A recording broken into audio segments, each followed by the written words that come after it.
After discussing in detail about the endogenous pigments, next we will talk about the exogenous pigments. These exogenous pigments are introduced into the body from the outside either by the inhalation, ingestion or inoculation. What are inhaled pigments? Lungs of the most individuals show a large variety of inhaled pigmented material, mainly due to atmospheric pollutants and also in smokers.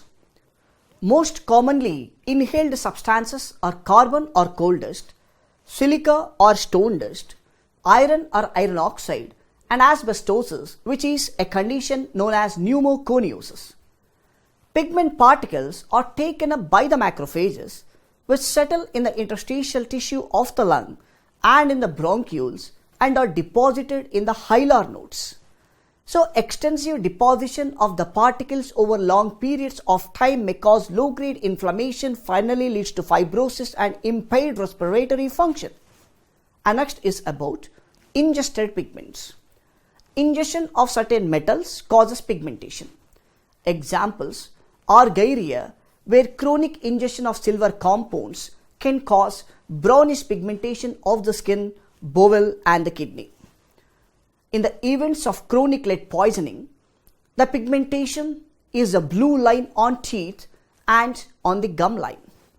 And keratonemia is another type of pigmentation where yellowish red discoloration of the skin is seen, mainly caused due to excessive consumption of the carrots which contain carotene. After inhaled as well as ingested pigments, the third category is called as injected pigments. India ink, cinnabar and carbon are introduced into the dermis, which is taken up by the macrophages and lies in the connective tissue permanently.